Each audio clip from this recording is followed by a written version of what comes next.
Yeah, I'm really happy to have with me today Anna Brown, and this is Nothing Conversations, and my name is Leonard.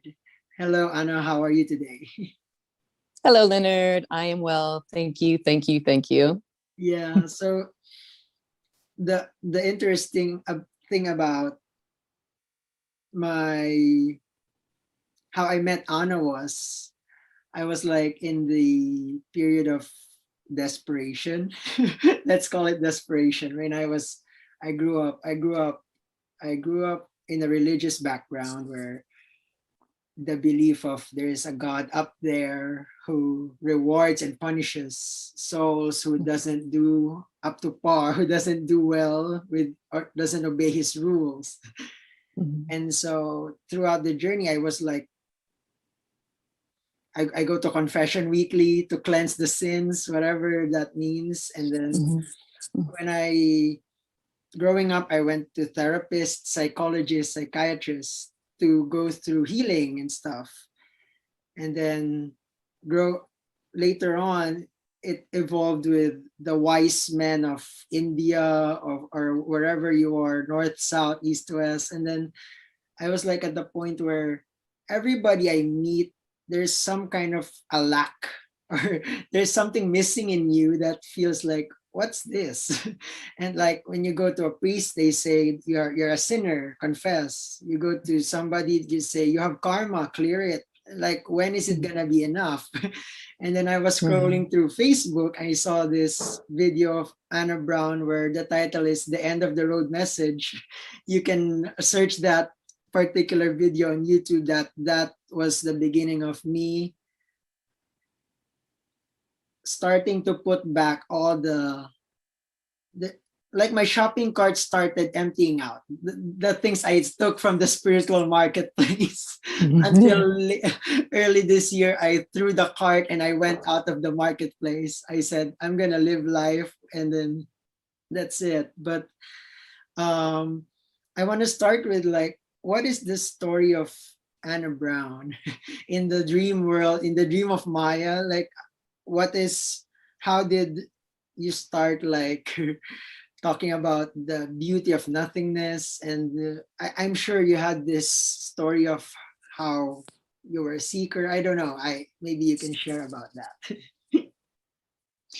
Well, were you raised Catholic, my friend? Yes. Yeah, so was I.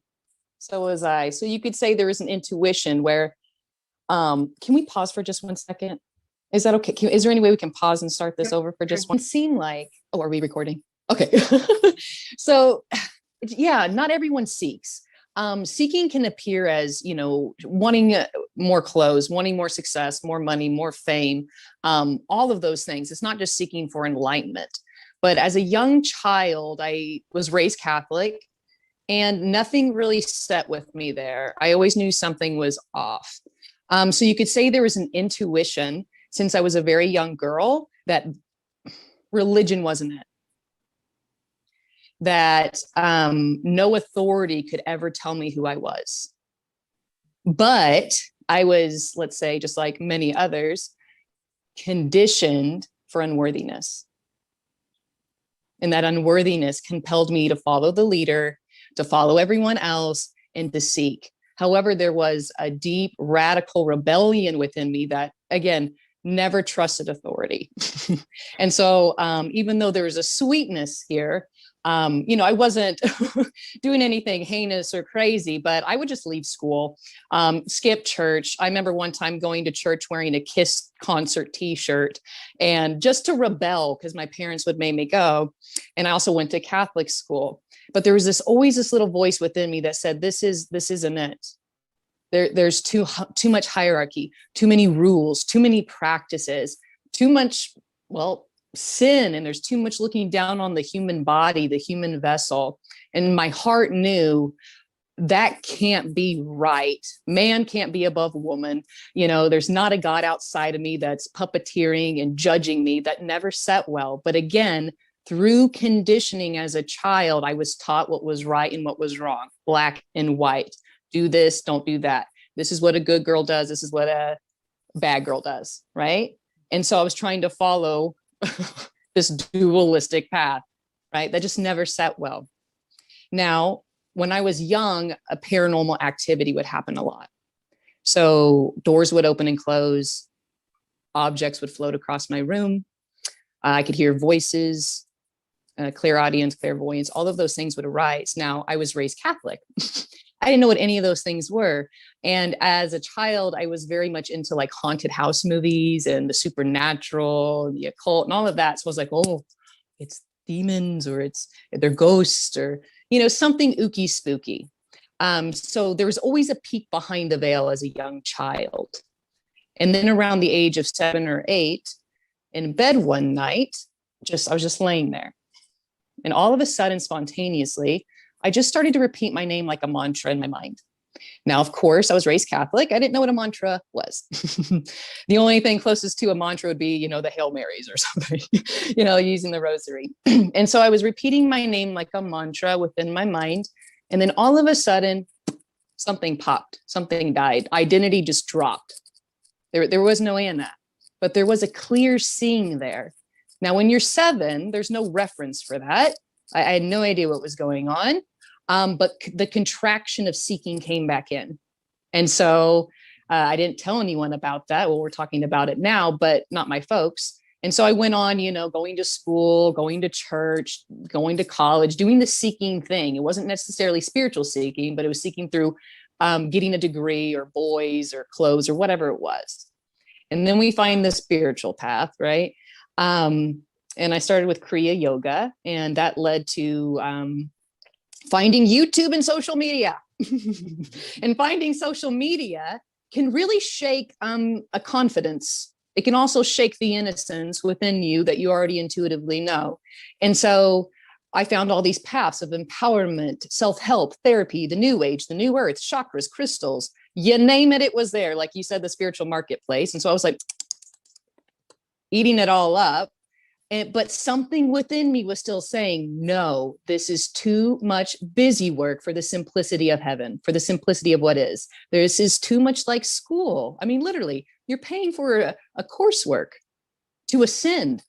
You're paying for a coursework to align your chakras and do all of these things. But again, because of the conditioning of unworthiness, I felt compelled.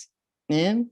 And through catalyst after catalyst after catalyst, and seeing through the teacher's nonsense, seeing through the pedestals many teachers were put upon, there was a falling out of a spiritual community, a new age community, and then something just died. Yeah? Like something was just starting to die inside. And through that, let's say death, let's call it a death, nothing really dies. These two beautiful men, Jim Newman and Tony Parsons, and I'm sure you've heard of them, arose. And I heard some of their things, their messages they were sharing, which is not their message. It's not personal. And they're very clear about that. And you could say their message was the straw that broke the camel's back. And after that, meditation practices fell away. Like everything just started to drop drastically. So basically, in a short nutshell, no amount of meditation, practice, chakras, crystals, opening a third eye brought me here. It only brought forth more distraction and busy work. I see. I was like about to ask you the same question. Like, would you say that, because I see patterns of it initially started with suffering or pain, let's say trauma as a child or from religious upbringing, and then things started to like work together until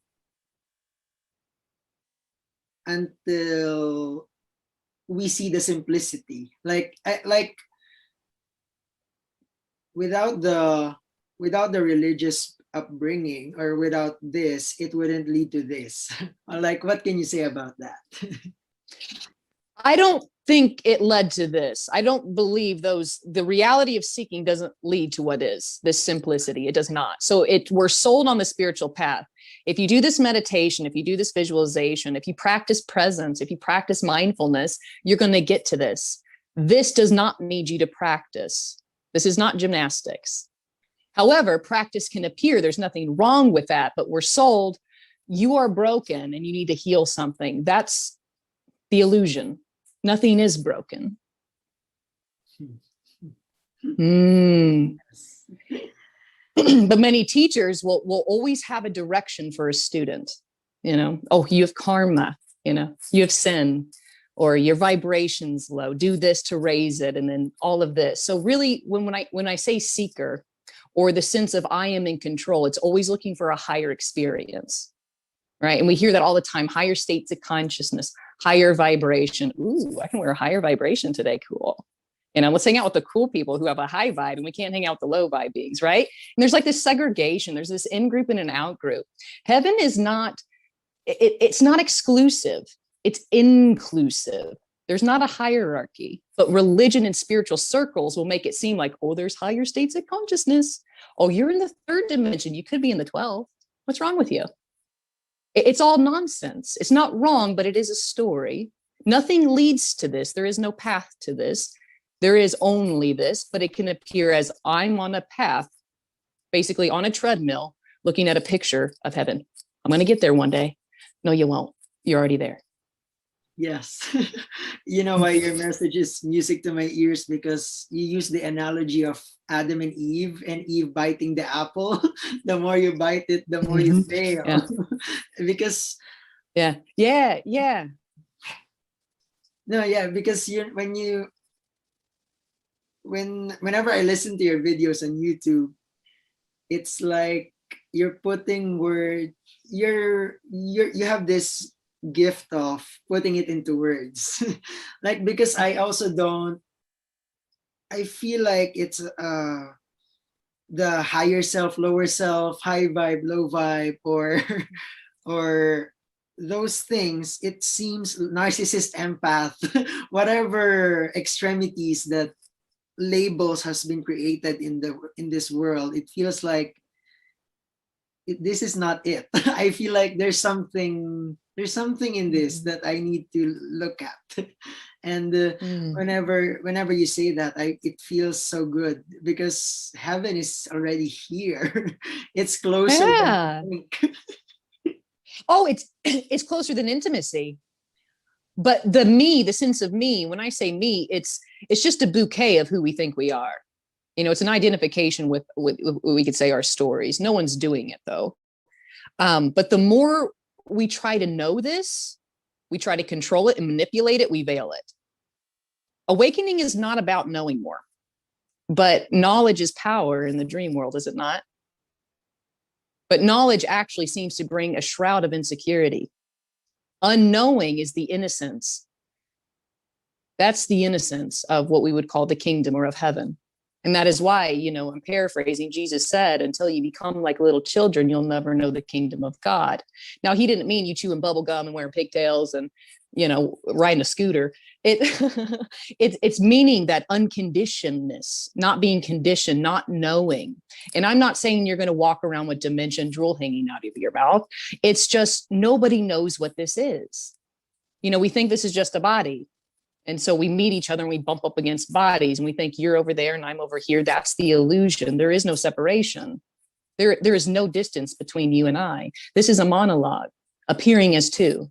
One energy appearing as two, having this conversation. Now, that's not practical, nor is knowledge going to understand that. Only the heart of isness can hear this. Only the heart of God, only the heart of beingness, which is intuitive, can hear this. It's a resonance. Yeah. Yeah. And so it's like when intuitively, you don't need that mental chatter. That mental chatter stops. All those questions fall away. And there's just this simplicity, this evenness. Yeah. I also resonate with, or it's music to my ears every time you say life is a monologue. It's life talking to life, or life flowing as one. And I want to ask also what I think I've been in one of your Patreon Zooms one time. And oh yeah, nice. I recognize, and even in some of the non-duality meetings, where I notice that every time I'm there, this question of what about let's say, if life is just happening, the Mm. murders, the pain, the killings, Mhm. those things. Of course, the mind, the ego likes the the to put like an explanation to it. But what can you say about those reality, those stories of of how pain is in happening? Well, pain is pain, but when there's a person there, there's a story wrapped around pain. And you know, if we look at nature, the lion eats the gazelle. Yeah, it's a natural harmony. And but when there's a mind there, it goes, oh my God, that can't happen. We must segregate the lions and the gazelles. There cannot be any of that devouring. But life supports life, and life also eats life, which is also a support. So what we're talking about here is the yin yang. It's a full completion. It's a harmony. This harmony cannot be understood by the human consciousness because it's limited. It cannot be understood by knowledge that is mental. It is heard intuitively by that which does not need a final answer. And that is here right now. That is here right now. So I don't have a final answer for why that does appear, but it is harmony arising as that. There really is no other. There is only the beloved appearing as all characters, which is the hero and the villain simultaneously. And that's true forgiveness. True forgiveness is the recognition there really is no other, and that everything is playing out perfectly. It just will not be understood by the finite. How can finite understand infinity? But everything is an empty, full appearance, I must say. And the closest pointing to that is the atom. The atom at its core is empty, vibrating wavelengths. There's nothing at the center of the atom, but it appears as a solid particle. What is this made of? So the story goes, it's atoms, meaning this is emptiness appearing as a solid particle simultaneously. Not logical, Yeah. only intuitive.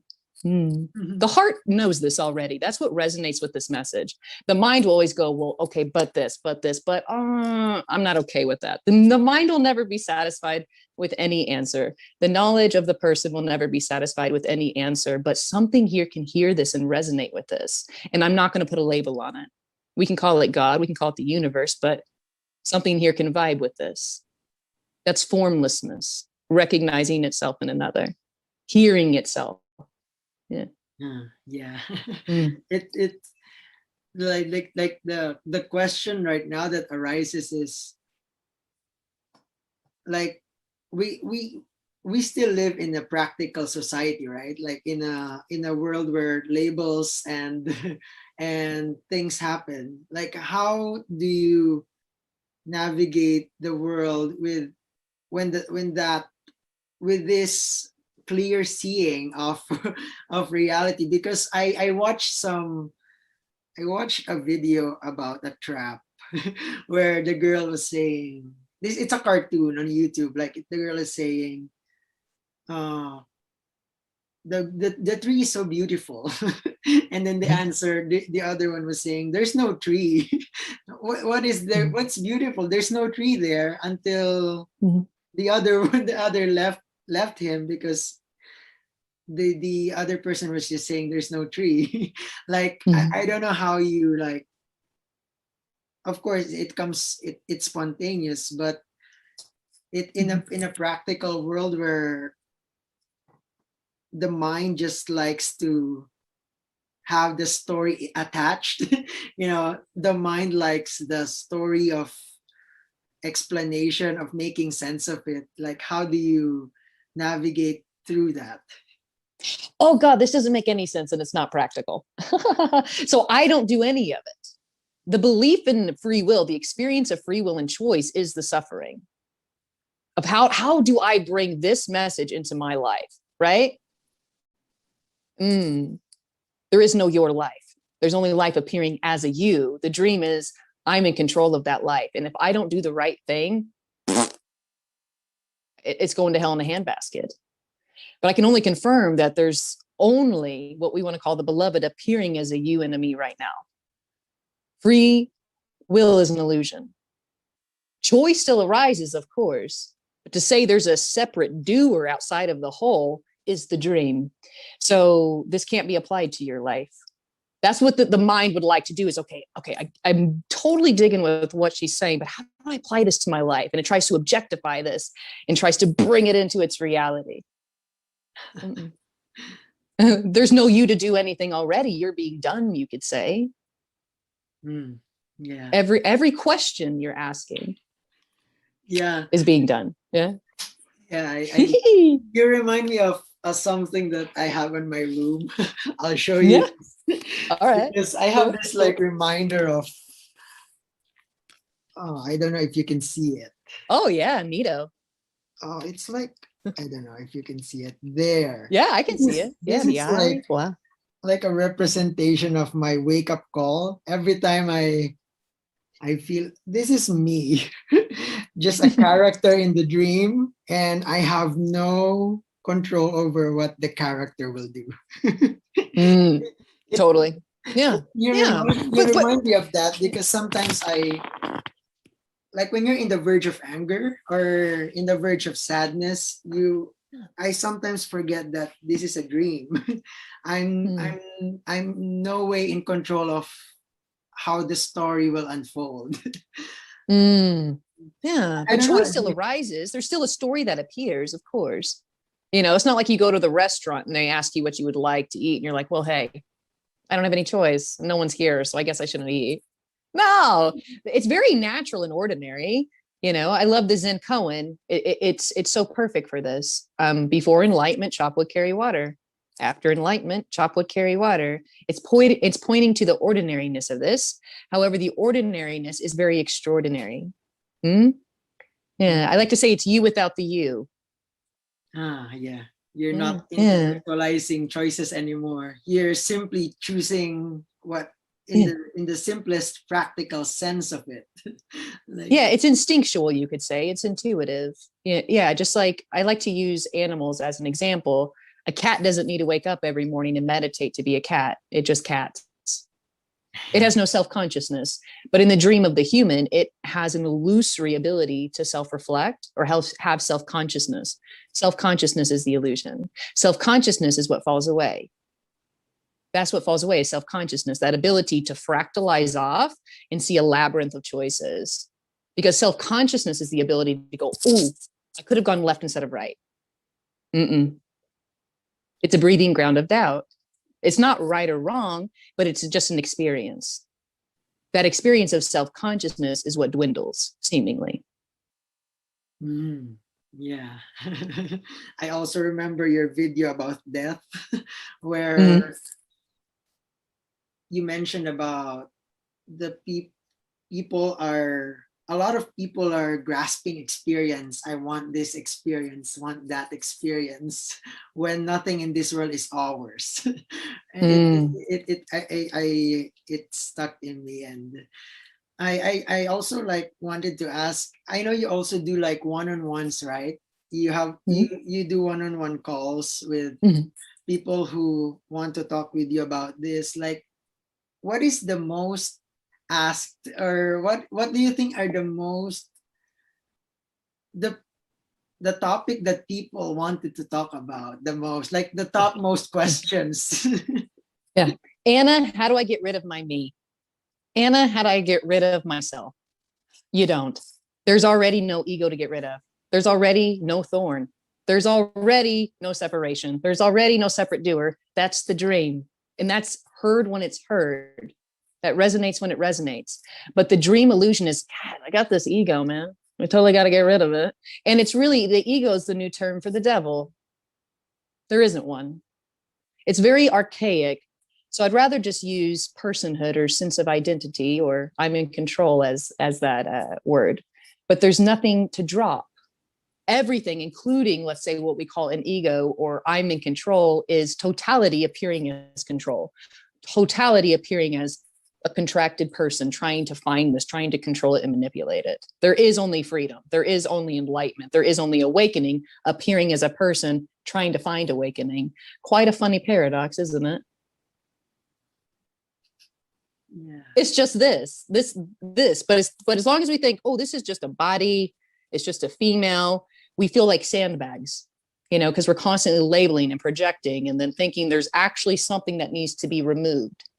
The stain is the illusion. There isn't one. How's that? But that's the most asked question. Yeah. How do you get rid of the me? How do you dissolve the I? Right, brother. Because on the spiritual path, we're sold this.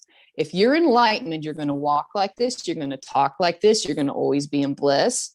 You'll never feel sadness. There won't be pain, and you won't get the common cold. It's all nonsense. Anything can arise in what we call awakening. Anything can arise in what we call organic. It's just not a personal problem. And I must say, it doesn't linger or attach to anything because no one's creating a story around it. So it's like an openness. It's like an open door policy where anything can appear. Assholes can appear, pain can appear, gratitude can appear, anything can arise. It's just not arising for someone. That's the difference. Yeah. You remind me of my recent experience where I was so full of anxiety because I'm not, this body mind is naturally anxious when it's in social gathering or crowd, but sometimes it picks up energies of super anxious. And I feel like, what's wrong with this? Or sometimes it's so angry. It's also this. It's also the anger, the sadness, the fear, or the rejection. Like there's no escaping the presence. It's always this, like right. Yeah, and there can be an idea of like, oh, there's tension in my body there, or sore muscles. There must be an ego there, because if I was truly enlightened, I wouldn't have sore muscles or have any tension. No, anything can arise. The body still operates. The body still functions. You see, if you look at nature, there's growling, there can be tension that arises. There's still natural stress that appears here. But what doesn't arise any longer is the stress projected by a personal mind who believes they have free will and choice. That's the intense stress. But there is natural stress. Like if you work out, your body's going to have stress to it, right? Building muscles, doing all of these things. If you have an illness, stress will arise in the body. It's not right or wrong. It's just what's happening. But if we're living in this really wackadoodle reality of well, I'm sick because my vibration's low and I must have entities or some kind of something within my body, it's a story. It's a dream. It's a dream, man. It's a dream. Yeah. No, I think I remembered asking you that in your one of your Patreon Zoom meetings where I'm sure I know you've encountered a lot of these like negative entities or whatever, because in the story of someone, it's real. Like when I when I went to ayahuasca, the plant medicine, I saw things that on plain sight you cannot see, but later on, like what you said earlier, I realized this isn't it. Like if the context, if this is better than the ant crawling, then this is not it. I realized it's a trap sometimes to put some specialness to an experience. Like how do you answer inquiries about like somebody seeing like paranormal stuff, or like some seeing entities, angels, or demons, whatever? Yeah. And like I shared at the beginning of our conversation, as a child, I would see things and hear things. It's just an experience. There is no other. So let's say, for example, if you're a very devout Christian, you can, let's say, manifest Jesus in your bedroom, right? Or a saint or some kind of angel, or, Krishna can appear in your bedroom if you have that belief structure. So beliefs can become a self-fulfilling prophecy within the dream. Yeah. So if you believe there's a devil or a source of evil or an ego, you seem to inflate a pseudo reality where evidence appears for that. It is an illusion and it is not real. It is not real. It is not real, but it will appear in this like holographicness. It'll seem like it is. It's a self-fulfilling prophecy. It's all mirrors. So if you have a belief in here that says, there is really ookie spookies out there, it seems like evidence appears everywhere. You go online, oh my God, they're talking about entities, they're real. You know, all of that, right? If you feel unworthy, you seem to create evidence of unworthiness everywhere. But when the belief and the believer seem to dissolve here, there's no longer that reflections appearing. There's no longer evidence that arises for that. Hmm. So Yeah. it's neither right or wrong. You can just say it's an experience, but there is no source of evil and there is no source of light. There's just what seems to be happening, which is a mystery. It can't actually be defined, but it is a boundless energy that seems to appear as Jesus or Krishna or an Uki Spooky. Not two. Hmm. It's a Yeah. singularity. Mm-hmm. It's like the attachment to belief. I remember you saying in one of your videos, like one of the biggest addiction is the is thinking, like is or the attachment to Mm. something or the belief in something. But Mm. we also don't. But beliefs also just happen, right? Just like thoughts just arise and beliefs just arise. So it means it also will disappear when it's meant to. Like I don't know, I don't know how that makes sense. I feel like things are just happening exactly as it should, and one day you're believing this and the next day you're not. Like there's no one forcing things to happen. Like there's no one trying to change the belief. I don't know if Right, right. But yeah, I get what you're saying, but that's what the sense of control would do, though. It's like trying to always rearrange its furniture. And then it feels good for a little bit. And it's like, okay, let's rearrange it again. That's why you can change your belief structures, but that'd be more like therapy or self-help or empowerment, or really most of the new age spirituality. It's about changing your belief structures. But beliefs have nothing to do with awakening.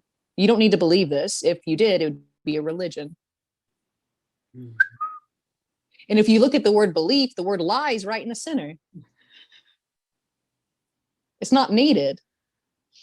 But I will say there is conditioning that still arises when the neurotic, obsessive conditioning seems to fall away, because that's the only thing that falls away with awakening is the obsessiveness, the restlessness of trying to know this, trying to get this.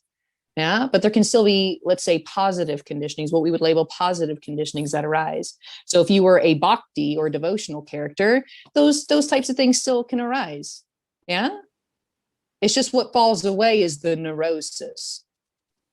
Mm-hmm. Yeah, that's right. Mm-hmm. It doesn't, yeah, it's not because we're told, you know, it's going to take time to remove and heal and do all of these things. But if time is a complete illusion, we're trying to end an illusion through an illusion, and it just doesn't make sense. And of course, you mentioned therapy at the beginning, yeah, and it can seem like you're getting somewhere. Maybe you do feel a little better, and that's beautiful. But the one thing that's left is still what's next. Even if you've done many laps of therapy, there's still an energy of something is missing. So, awakening is the end of something's missing. Nothing's missing. Yes. I like the analogy I used when you can just drop the shopping cart of the spiritual marketplace, and I don't know, it's just that like the word mystery. I feel like this is an unsolvable mystery, so I cannot do anything about it. Might as well just live it. So, I don't know how, but I there's just like an exhaustion at some point last year, or there's a lot of that's the story, how the story unfolded. Um, but like what you said, the conditioning of the body mind still arises because it's been it's been happening since childhood. Like how about you, when it comes to the upbringing of, let's say, religion or any upbringing, the how does things like these arise still, like, and how do you like handle it when it arises? So, what do you go a little deeper? What do you mean by a conditioning that still arises from religion? Or no, not just religion in particular, like Mm-hmm. let's say conditioning of,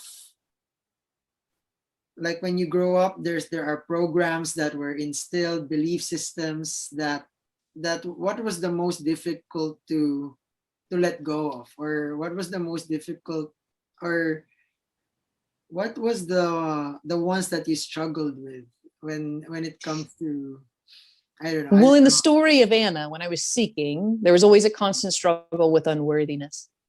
But that's what falls away when there's awakening. But the awakening is not for someone. I have to be clear. We're sold on the spiritual path that you as a person is going to wake up. You don't. The person never wakes up. There is only awakening. What seems to dissolve is the person. What we're looking for is freedom from the personal identity. But the personal identity thinks I'm going to attain this thing, or I'm going to let go of this suffering. Not a chance. Have you ever tried to let go of all your unworthiness? It doesn't work. It's a nice bumper sticker. It totally is. I get the zest in it and the zing in it, but it doesn't work. There's nothing to let go of because you're not holding on to anything already. Assuming you can let go would assume you have choice to do that. Life is already appearing perfectly as you, whether that is a contraction or that's an apparent letting go. You've done nothing wrong, and there is nothing that you need to do to revel and bask in what we call heaven. Heaven is so kind. Life is much kinder than we think it is. There is no rules to this. There is no prerequisites. This is not college. There is only this. And it may appear as, I need a prerequisite for this. That's okay. It's just nonsense, though. Yeah, it feels like what, and I feel like it's Anthony de Mello who said, before awakening, I was depressed, but after, I'm still depressed, but I just lost the resistance to it. Like, I don't know, it's like there's no choice to whatever. I welcome, I embrace whatever is is here. Like, yeah, you could say it's a natural embrace, but no one's doing the embracing. I know that sounds confusing. It's a natural being in the world and yet not of it. No one's trying to be in the world, and no one's trying to not be of it. If there's a person hearing this, they're going to try to be in the world, and then they're going to try to not be of it, like detachment or attachment. This is like this yummy middle ground that no one's doing it. No one's doing this conversation either. There's no authority here. There's no one in that body, and there's no one in this body. There's no one controlling this. It just seems that way. This is utter spontaneity. Hmm? Yeah. Yeah. Yeah, that's like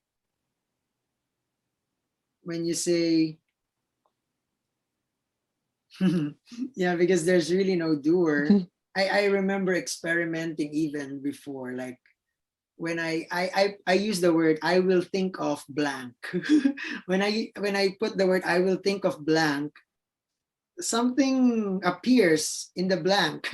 I do not exert effort to put, I will think of monkeys.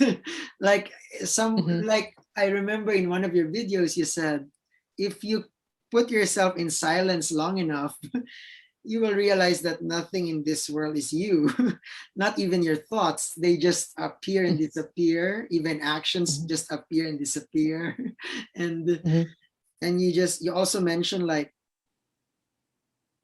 maybe you can expand on the, you will blossom in God's time. You mentioned, like, the sycamore, maybe you're meant to be an apple tree. You're not meant to compare yourself to others or whatever. Like, I think that's also something that I find helpful.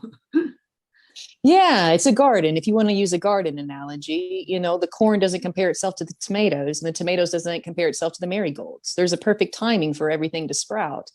But when there's self-consciousness that seems to be arising, is trying to force itself. And then it looks at others and go, well, gosh, I'm a marigold, but why don't I look like the corn? And the corn goes, well, why don't I look like the tomatoes? And it's trying to contort itself like those contorted artists, from Cirque du Soleil or something, trying to fit itself into a box, not recognizing you are magnificently and radically meant to be who you are. Life is appearing as you and as this because that's what it wants to appear as. Why else would it be appearing? So that means you don't have to be mimicking anybody. And it's very easy, especially through the lens of unworthiness, to think you need to, buy mala beads or have crystals in order to become enlightened. No, that's nonsense. You don't need anything. Awakening is truly the end of need. And when there's no self-consciousness, there's no doubt, which means you're yourself, but without any excuses. No hiding anymore, no shame, no guilt. You can finally be yourself. And intuitively, you know this. Everyone who's going to tune into this knows this in their hearts. It's like we're unique snowflakes, or you could say we're all instruments of the divine. But there's only one breath that's flowing through all instruments. You see, but of course, we're going to sound differently. We're going to look differently. But there is an energy here that is not separate, even through these apparent faces. Don't let appearances fool you. Only the beloved is here. And this can only be felt viscerally through the heart, intuitively. Mental cognition will never hear this message. When this is heard, the mental cognition actually goes obsolete. Mm. Yeah. Mm. Can you like say that every fear has already dissolved in you? Like there's no more like fear of whatever is gonna happen, or whatever whatever things you used to fear or used to be afraid about?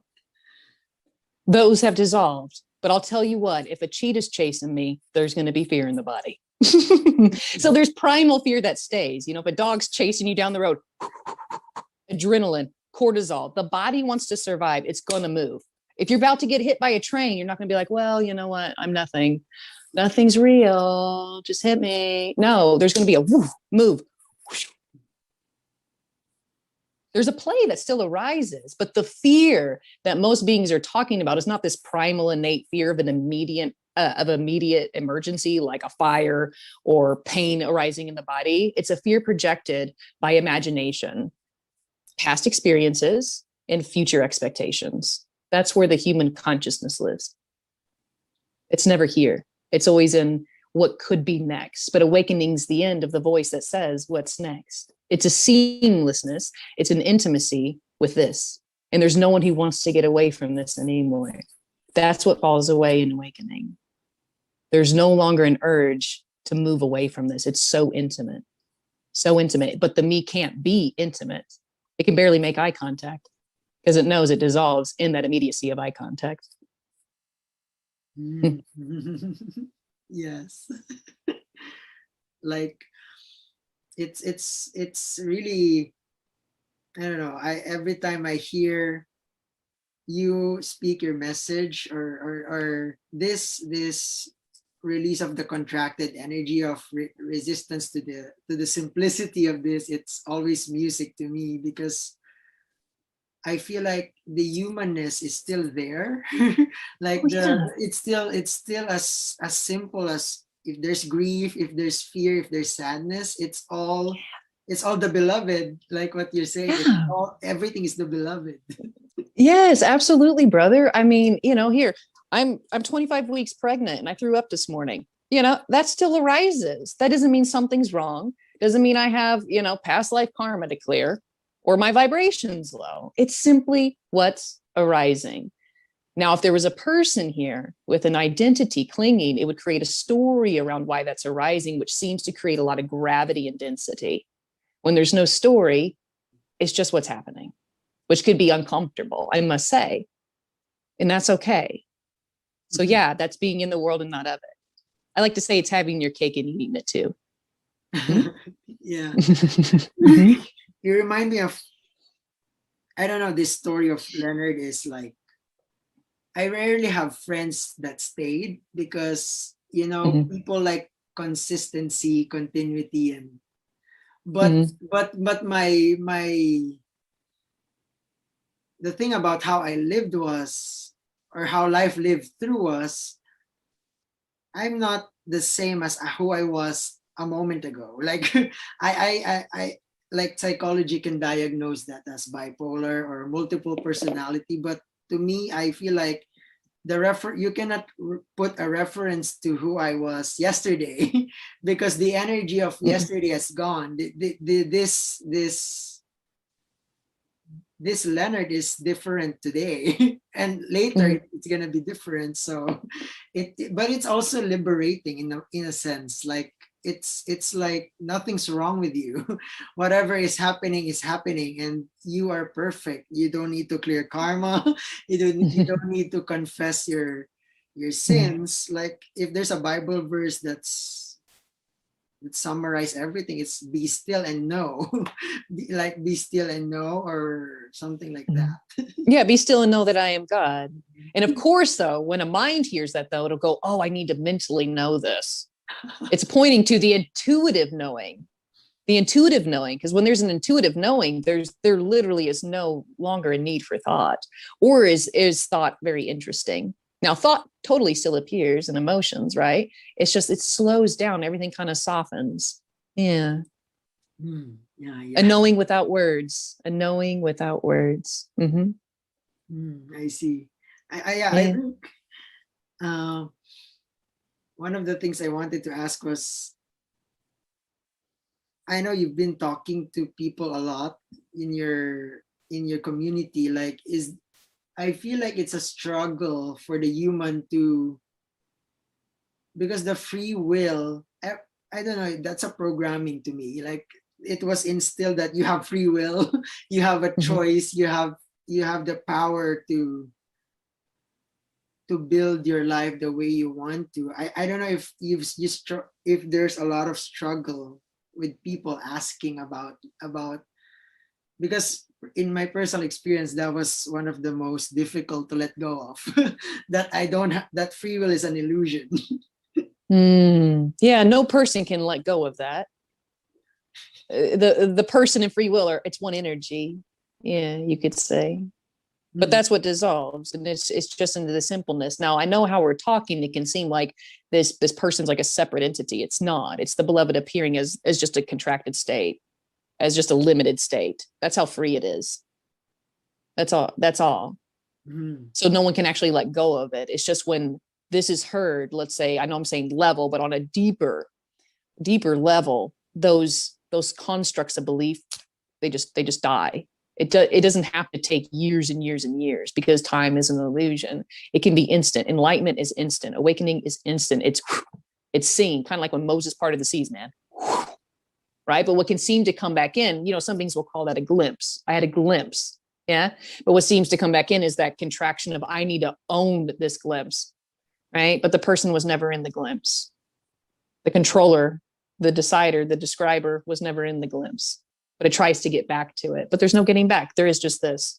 But what can arise in awakening is that one who wants to control it. It cannot be controlled. This cannot be controlled. It's way too radical. It's chaos appearing orderly. I mean, you cannot control this. How do you hold on to the wind and ride it? That'd be funny. Yeah, but that's the struggle. That's the experience of the person. Yeah. Exactly. Like, if you can conceive it and perceive it, how can that be contained in perception? Like, how can the simplicity, how can it be contained in words? Yeah, exactly. Right. Like, Right. And we speak in words, Leonard, but of course, and the words can be powerful, I must say, right? It's the energy of the words. Because it's obvious when there's a person speaking, and it's obvious when there's not a person speaking. There's just a difference in the energy. There's an openness. Yes. Yeah, I don't know. I think one of the, I don't know, I've asked it also with many, but I think one of the last questions I have is, maybe, I don't know, what is the meaning of life? If I'm gonna ask you. There isn't one. But if you look at the word meaning, me is at the beginning. Underline that. Me always needs a meaning. And it always needs a point and a purpose. There is no meaning to anything. But meaning can seem to arise. But when we place meaning on something, now we place purpose and point, and there's a level to it. There's a quality to it. Yeah, there isn't a meaning. But meaning, again, can arise. It's just no one's attached to it. Like you were talking about labels.